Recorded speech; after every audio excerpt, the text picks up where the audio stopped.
Good afternoon, everyone. This is Corey Kegrice from the Pennsylvania State Historic Preservation Office. Thank you for logging in early and getting everything set up.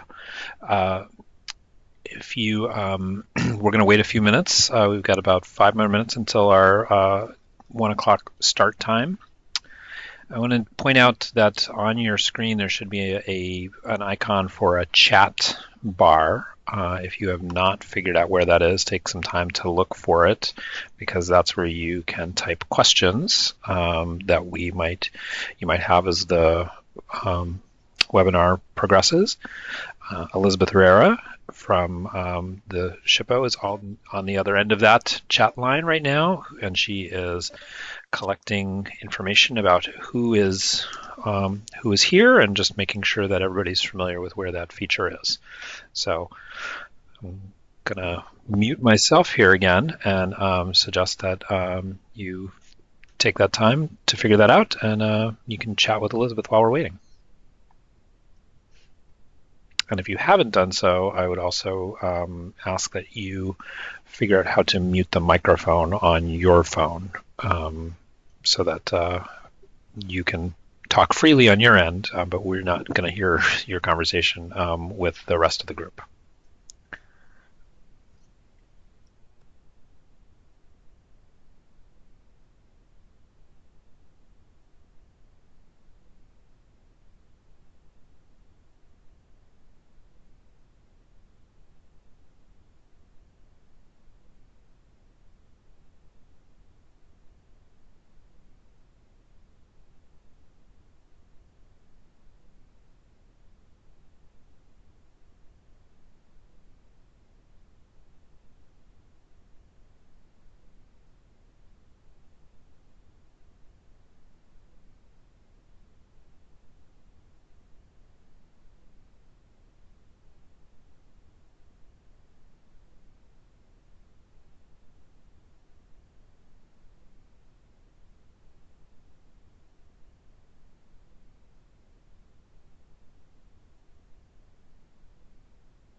Hi, folks. This is Corey from the Pennsylvania SHPO. Thanks for joining us. If you're just logging on, we're going to wait a couple more minutes until 1 o'clock. It's 12:58 by my clock, so we'll get started promptly at 1. But I do want to remind you to try and find the mute button on your phone, or if you've got a microphone on your computer, to go ahead and click that mute button on, so we don't end up hearing your conversations on your end.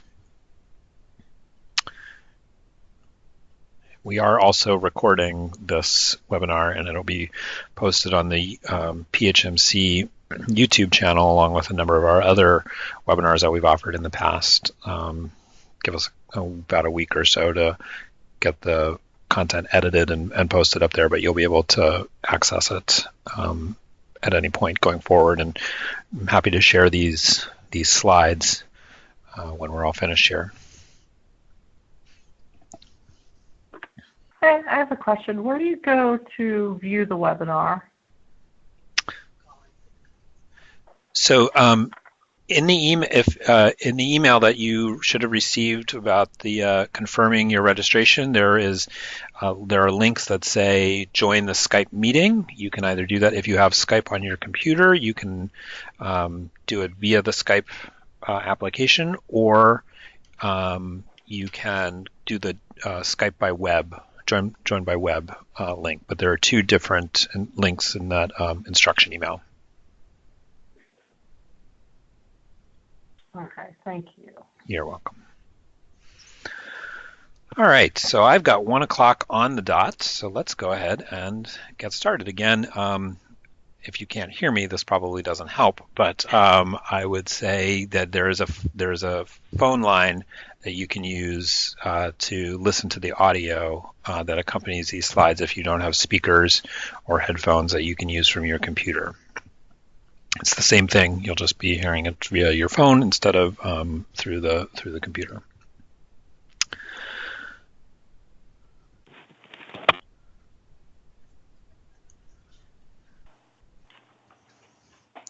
So this is a webinar that is focused on the Certified Local Government, or the CLG program in Pennsylvania, and we are going to be reviewing program requirements, the program benefits, and the certification process, how to become a CLG. Just a reminder, if you can find your mute button on your phone or your computer, go ahead and press that so we don't get any of the background noise from any of our participants, please. And then any questions that you have will be used on the, well, you can enter them into the chat box on the left-hand side. There's a small icon should be a small icon at the bottom of your screen or somewhere on your your computer where you can go into the chat box. And if you would please just indicate your name and the community that you're from, that would be helpful. And I can tell that somebody doesn't have their mute button on because I'm hearing some feedback. So let's just, everybody, just please take a couple seconds to see if that's you.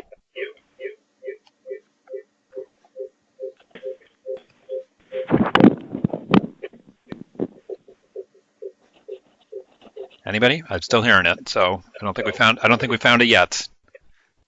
There we go. Okay. Oh. All right. Well, we're gonna move on, but just please do check that, please. How does one do that? It would be on your phone or on your computer or somewhere, wherever you've got your microphone or whatever's picking up sound on your end. If you're dialing in, it should be on your phone. I have it on silent. I apologize. I'm not quite sure what to push. I probably can't help you because I don't know what kind of settings you have on your computer. iPhone 6, and I'm sorry, I'm roadkill on the information highway. There should be a button that looks like a microphone that you would press so that you don't, and you can press that so that you go on mute. I apologize. I've got voicemail. I apologize. I'm trying to get actually online as well. And it tells me it can do it. If you can't figure it out, we can send you we can have all the information. Again, this is going to be recorded, so I'd say it's probably maybe easier if we can share that information with you offline, or you look on the YouTube channel after we're done here, just so we can kind of keep things moving along. Okay. I found the mute. Okay. There we go. All right. So I'm Corey Kagarais. I'm from the State Historic Preservation Office. Elizabeth Rera is the chief of our Preservation Services Division. And she is doing the moderating of the questions right now. Also on the line are Bill Callahan and Brian Van Sweden. All right, one more time, if everybody could just take a second to find your mute, please, because I'm hearing myself. There we go. Okay. Nope.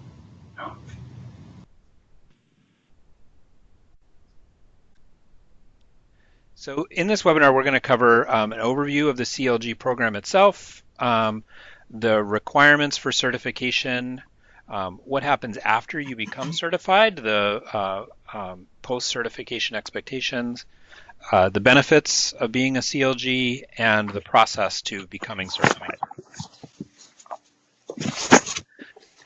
So what is the CLG program? Well, it's a government-to-government program that was established by the National Historic Preservation Act, and it's administered by the National Park Service and the State Historic Preservation Office here in Pennsylvania. That's the Pennsylvania SHPO, where all of us who are presenting here work. So the program requires that municipalities meet certain requirements related to their preservation program. We're going to go through those in detail and then sign a certification agreement with the Commonwealth to agree to participate in that program. It makes CLGs eligible for certain grants and technical assistance, and again requires that those communities maintain a preservation program that meets those requirements so long as they're participating in the program. The program began in 1981, and we actually started certifications in 1986. You can see on the upper right the pie chart that shows just basically when the distribution of when all of the 45 communities who are currently participating as CLGs were certified and joined the program. Most of them were in the 1990s and 2000s. We overhauled our guidelines for the program at the state level in 2018 and have just really started rolling those new guidelines out and accepting applications under those new guidelines, and that's what you're going to hear about today. And in Pennsylvania, the CLG program is managed by each of the community coordinators for the state. We divide the state into 3 regions, and if you don't know Bill, Brian, or myself, this is how we divide that state, the state. Corey, I'm the coordinator for the eastern part of the state, the eastern region. Brian covers the central Pennsylvania, and Bill is in Pittsburgh and works with communities in the western part of the state. We're available to answer pretty much any question you might have about local policies, planning, projects, any sort of first point of contact. You don't know who else to call. I would say that the 3 of us are available to help you troubleshoot and figure out what information you need and who to connect you with. So in some respects, the CLG program is a good housekeeping stamp of approval. So what we've tried to rebrand the program as is a designation that means that your community is going sort of above and beyond and implementing really the best practices when it comes to historic preservation in the local level in Pennsylvania. You have all of the tools and policies you need to make effective decisions, to be holistic about how you approach historic resources, and you get this sort of stamp of credibility to say that you're doing the things the right way. Some of you might be familiar with the Main Street program. We've sort of reimagined this program to be the preservation version of Main Street accreditation, where lots of communities have revitalization committees and organizations, but if you're Main Street accredited, it means that you are implementing, that kind of program is following certain accepted standards, and that's what the CLG program is supposed to be for the historic preservation world, at least here in Pennsylvania. So The purpose of the CLG program is to establish standards and distribute guidance on municipal historic preservation programs. We engage CLGs in the implementation of state and federal historic preservation programs, provide technical and financial assistance for those projects at the local level. We try and facilitate networking and idea exchange amongst our CLGs and provide training opportunities for municipal leaders. These are the goals that we set out for this program, and we try to orient all of our activities and support around. In exchange, local governments who participate in the program do these following things. They adhere to these principles. They demonstrate a commitment to preservation as a vital and integral component of community and economic development. Preservation is not its sort of own thing that sits off in the corner, but it's part of the philosophy that your community uses to manage its physical environment. CLGs implement and enforce laws, policies, and procedures that advance preservation goals and uphold the public interest in preservation. You engage the public. You maintain, utilize, and share current information about historic resources. Local municipalities who participate as CLGs manage and maintain historic resources in their ownership appropriately. Lead by example. They provide adequate human and financial resources to implement historic preservation programs and participate in regional, state, and national programs as appropriate. We're going to go into some greater detail about what each of these means in just a few slides, but that's sort of the big picture. When you take a look at the CLG guidelines and procedures, one of the things you'll see is we've differentiated the requirements community needs to meet in order to become certified, the standards they are expected to meet once they are certified, and the best practices or the things that they could do that are sort of over and above those expectations. Just good ideas gleaned from years of experience and shared knowledge about all of the things that would make things work really well if you chose to implement them. And again, we'll kind of go through these in a second. But this is a tiered process, meaning that there's not an expectation that municipalities meet this exceptionally high bar of performance or when in order to become a CLG, but that you use this program to refine and improve your programs and policies and all the resources that come along with it to help make your community's approach to preservation more effective. And that's where the standards come in, sort of the ramping up of performance after you've become certified.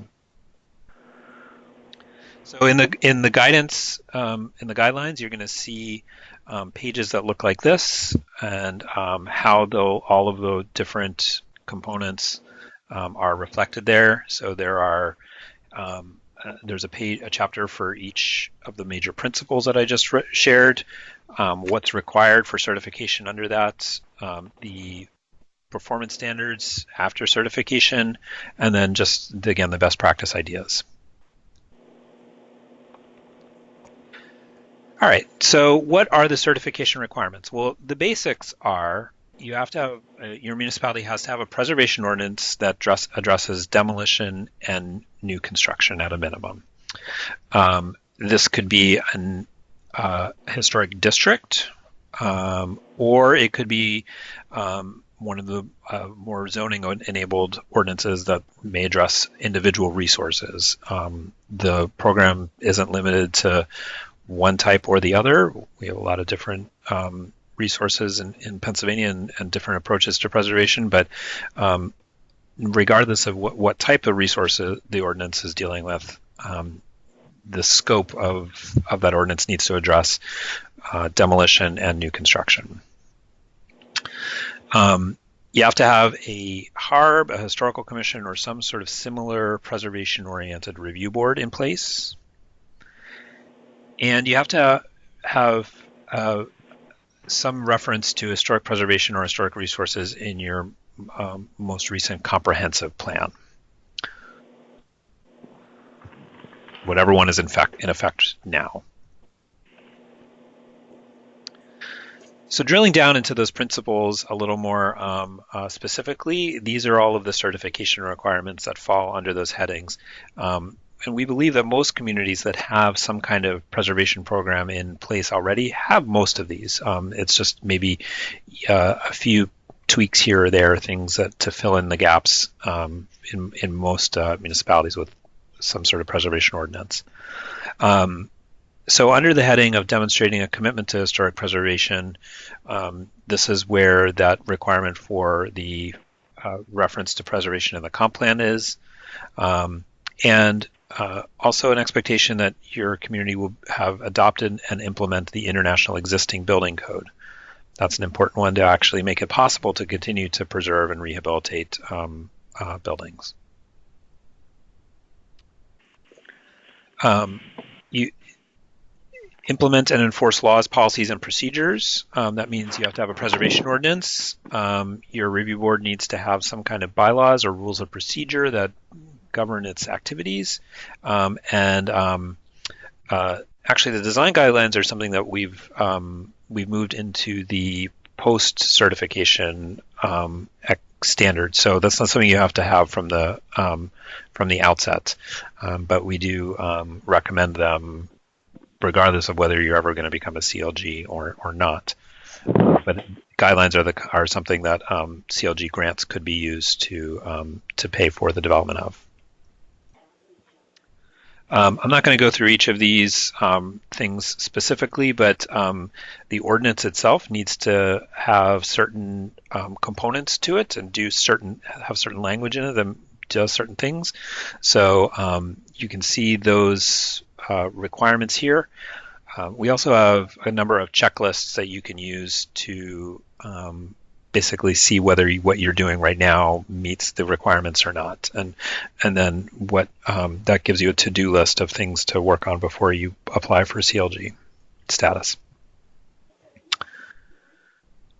Engaging the public in historic preservation issues. Again, these are all the things that we expect you do as a minimum right now in order to join the program. You have open meetings. They're publicized.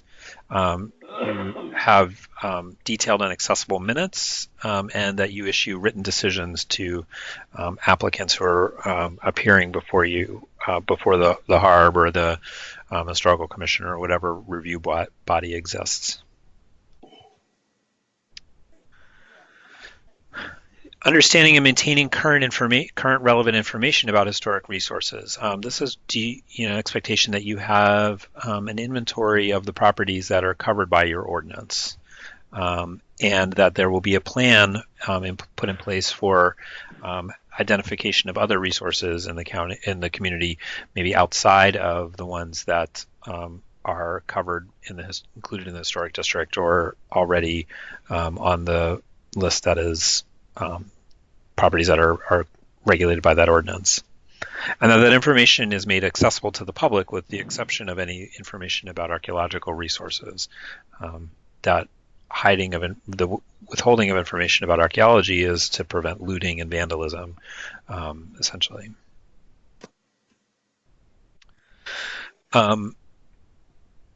CLGs appropriately manage and maintain historic resources owned by the municipality. That means that if you have a historic district and the borough has owns property within that district, that the borough follows its own guidelines and review procedures for work on those properties, and that where applicable, and again, there's a lot of different types of ordinances all across the state, but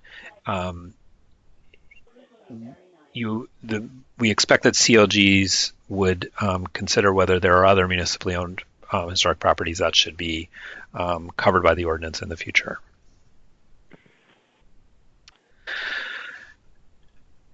Provide adequate human and financial resources. We expect that you would maintain a harbor commission that meets whatever membership requirements are set out in your ordinance. HARBs in particular have require certain professionals to be on the board. So if that's what your ordinance has, we would expect that you would have those seats filled. That there's some kind of staff support for a review board, and by that we mean basic administrative tasks. Does Dan Bowen have an email address I can send? Just a reminder, folks, please mute your. Can you please mute your phones? We're here. We're still hearing some chatter. Thank you. Staff support means that you provide basically the same level of administrative support that you would for a planning commission or building permits. Can somebody walk into the township office and get the kinds of permits that they would need during normal business hours? There's some more specific guidelines and spelled out in the guidelines document itself, but nobody expects you to have professional preservation staff. This is just can your property owners find the information they need when they need it, and that your decision makers, mostly your HARB and relevant staff, would participate in 4 hours of some kind of training related to their roles annually. That could include AIA conferences or AICP as well, but some kind of continuing education. And then lastly, under the certification requirements, we're going to submit annual reports. You're going to administer your grants appropriately, and you'll review National Register nominations. These things are mostly what happens after you're certified. Give me 1 second here, folks, to make a quick adjustment.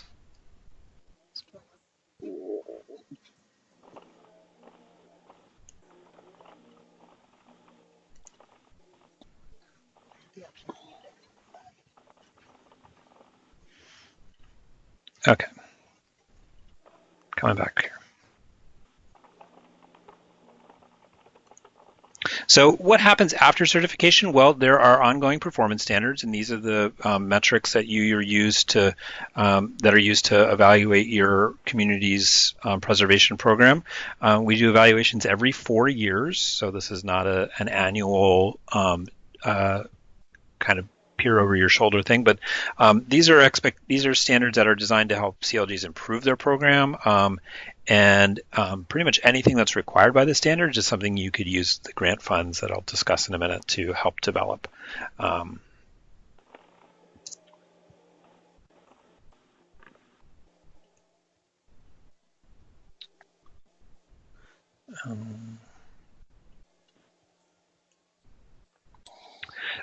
CLGs submit annual reports. These are really brief. We share some of this data. This is a requirement of the National Park Service.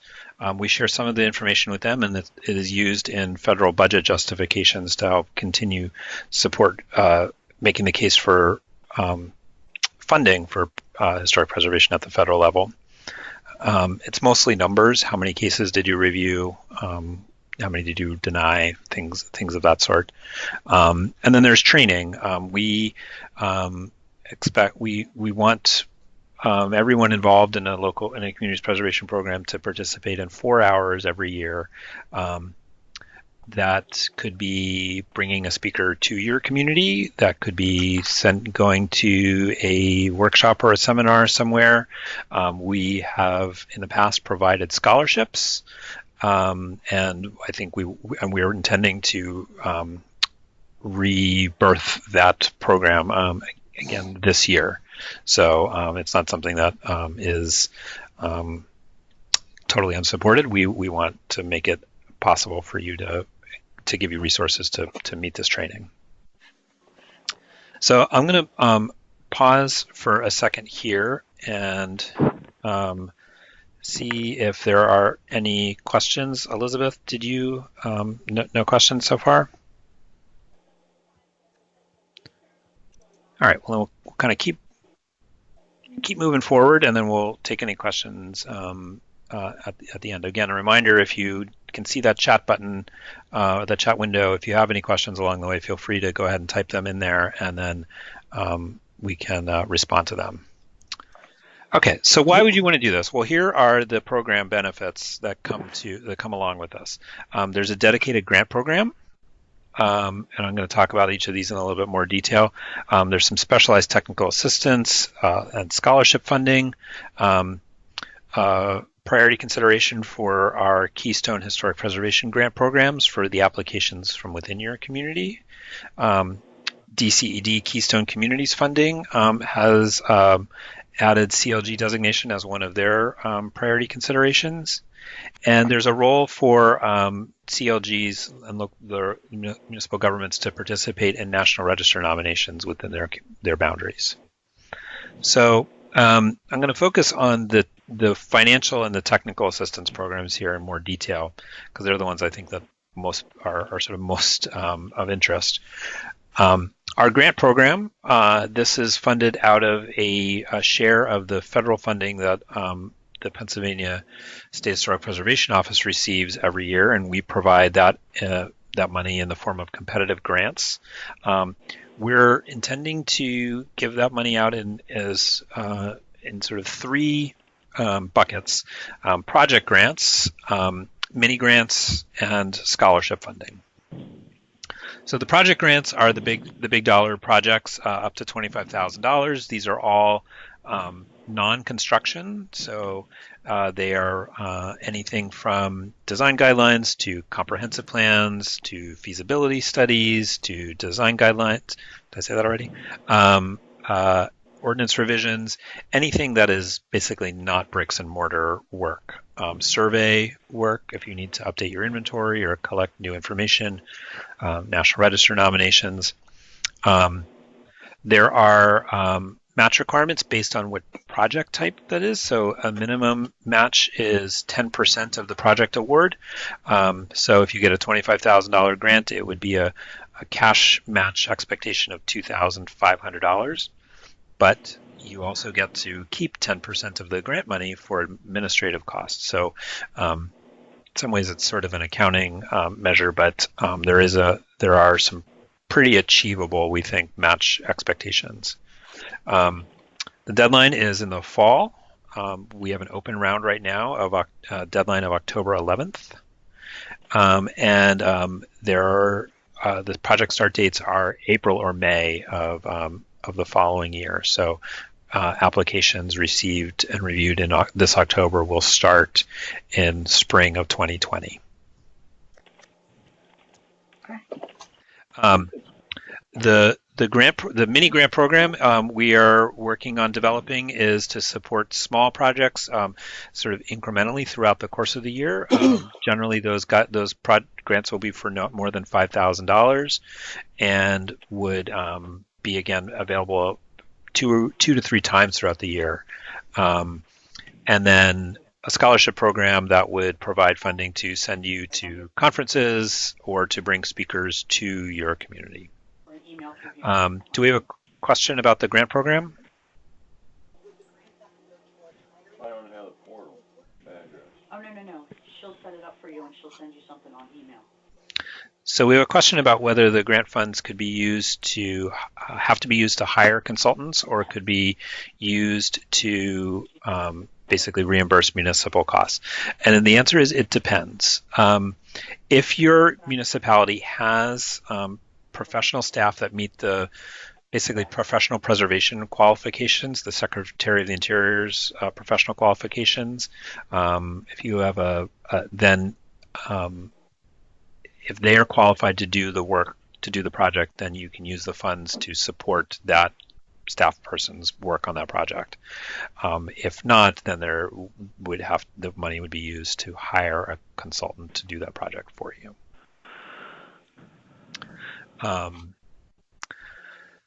Okay, so some of the technical assistance that we offer is we are rolling out a design technical assistance program called Designing for Preservation Solutions. We have an architect on our staff as well as a lot of other design expertise available, and we want to help organizations within our CLG communities to tackle some common design issues. That could be anything from a code analysis or assessing different types of reuse opportunities for a particular building. Maybe your library needs needs to be made ADA accessible, and you need to think about different options for where to put the ramp or what kinds of accessibility features might be appropriate. Our staff can provide some free design assistance, including some limited technical reports and sketches and drawings. Not anything for construction, but enough to maybe help influence some decision making and get you to the next step. Maybe you just need a rendering in order to submit with a grant application. That's the kind of thing that we can provide for you as part of the Designing for Preservation Solutions program. And that would be available to any organization within your community, not just the local government itself, but it might be a church or a business owner or the library, the Girl Scouts, anybody who needs that service. The other technical assistance program is more of a planning-based one where maybe in which our staff will give you kind of a comprehensive assessment of all the preservation issues associated with a particular project or application. Maybe your community's planning commission is considering a project that could impact historic buildings and archaeological sites, and you want to know kind of what all of those issues might be before you render a decision. The CLGs can ask us to take a look at those projects in advance and give you some written guidance to say, here are all the things you should think about before you make your decision. And that, again, is free of charge. So I do think that we have a couple of questions. Oops.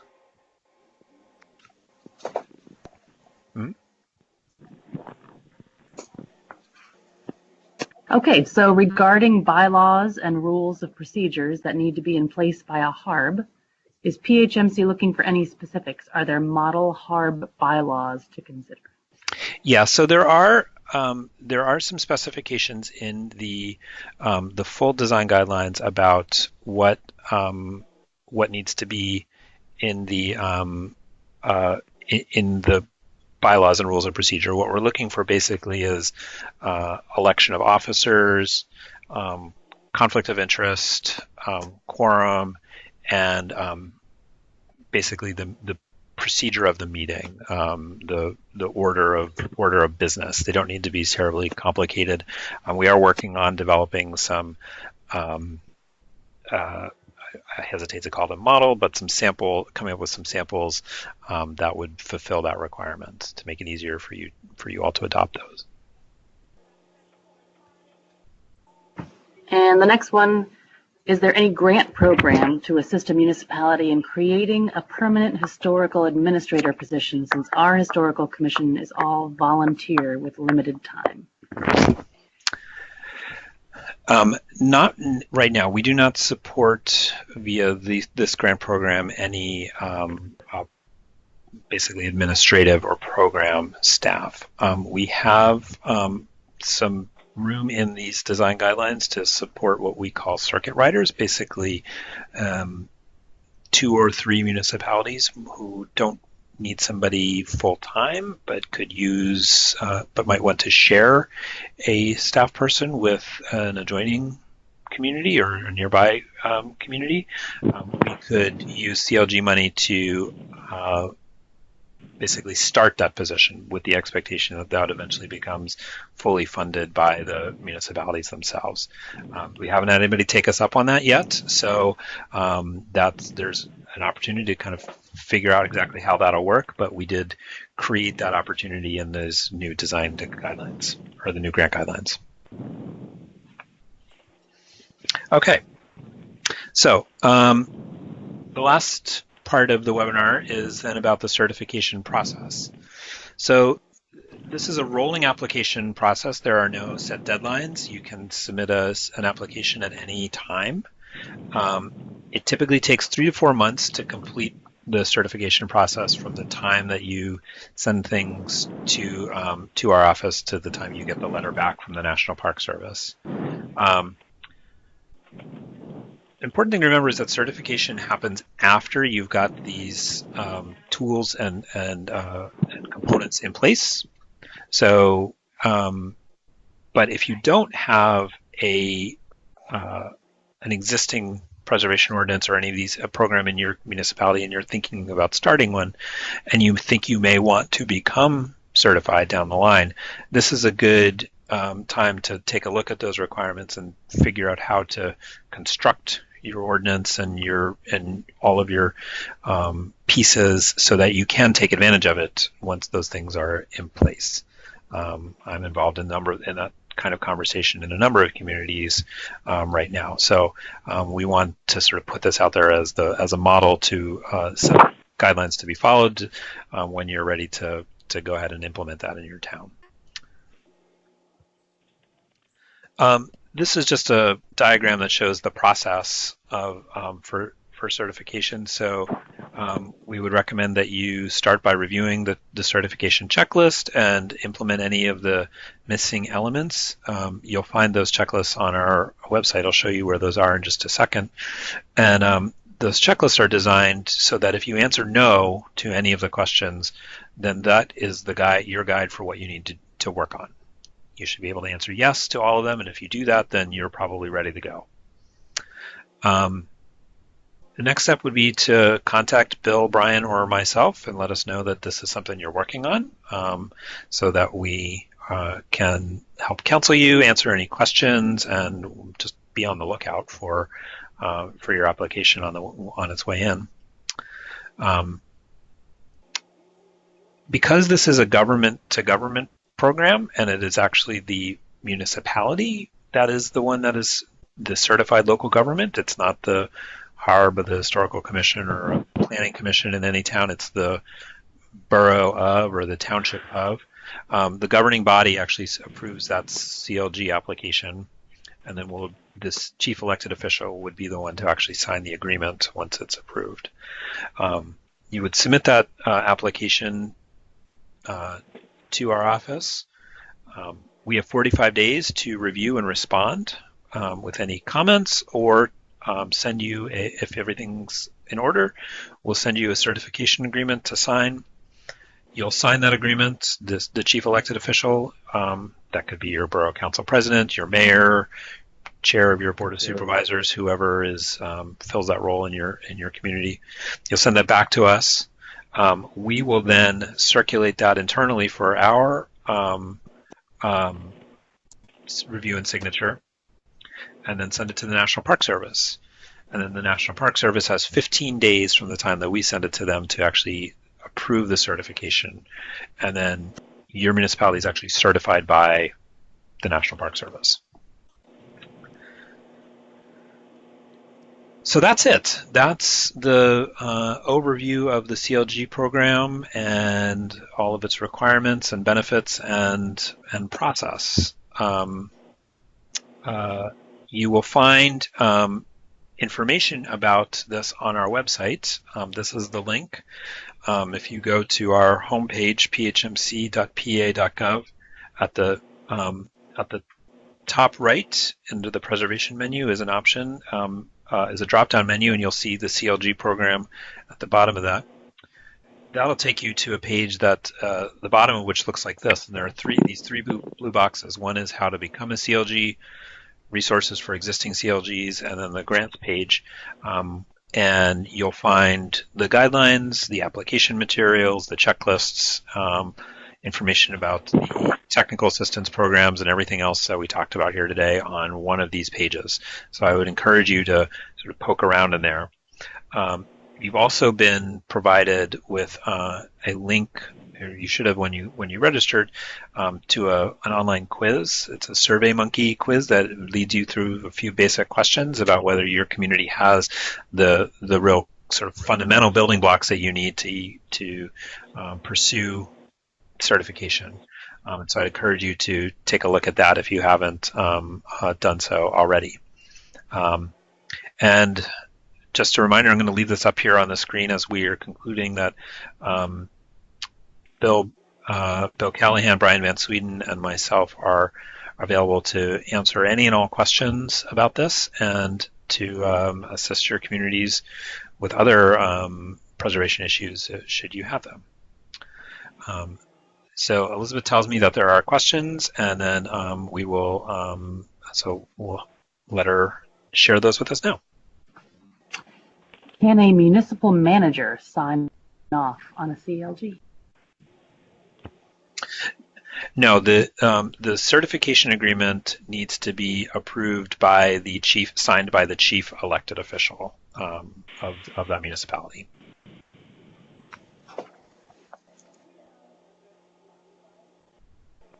Could counties submit certification requests on behalf of municipalities? So counties in Pennsylvania are not eligible to be CLGs themselves because they generally don't have the sort of authority over the enactment of ordinances and establishment of kind of the review boards and commissions. So counties in Pennsylvania are not eligible to be CLGs. Counties could certainly assist municipalities in preparing all of their materials and their certification applications, but it would actually be the municipality itself who needs to sort of sign on the dotted line and would be the entity that is actually certified.